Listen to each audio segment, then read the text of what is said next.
খেয়াল করে শুনেন, বিশ্বনবী সাইয়েদনা ওমরে ফারুককে জড়িয়ে ধরলেন। ওমরে ফারুক এবার বিশ্বনবীরে বললেন, নবী আমরা কি সত্যের উপরে নাই? অবশ্যই ওমর, তুমি সত্যের উপরে আছো। ওমরে ফারুক বললেন, তাহলে লুকায় লুকায় আর দাওয়াত দেবো কেন? আমি তো কালিমা পড়ে ফেলছি, আসেন আমার সাথে বের হই। বিশ্বনবী বললেন, ওমর এটা মাক্কি জীবন, এখানে আমরা একটু গোপনে গোপনে দাওয়াত দিতে চাই। ওমরে ফারুক বলে, না, আমার দায়িত্ব, আমি একটা মিছিল দিতে চাই নবী। আল্লাহর নামের তাকবীর দিতে দিতে দারুল আরকাম থেকে শুরু করে মসজিদুল হারাম পর্যন্ত একটা মিছিল দিয়ে আমি মক্কা কাঁপায়া দেব। অনুমতি দেন। বিশ্বনবী দিতে চায় না। ওমর ফারুক অনেক বোঝানোর পরে স্বল্প পরিসরের একটা অনুমোদন পাওয়া গেল বিশ্বনবী সাল্লাল্লাহু আলাইহি ওয়াসাল্লামের কাছ থেকে। কিন্তু মিছিল যে দিবে, মিছিলের জন্য লোকের দরকার আছে না নাই?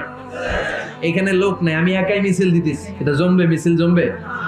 খুঁজে উনি 11 জন মুসলিম সাহাবা পেলেন। ওমরে ফারুক বললেন, 11 জনই সই, এই 11 জন নিয়েই আমি আল্লাহর নামের তাকবীর দেব।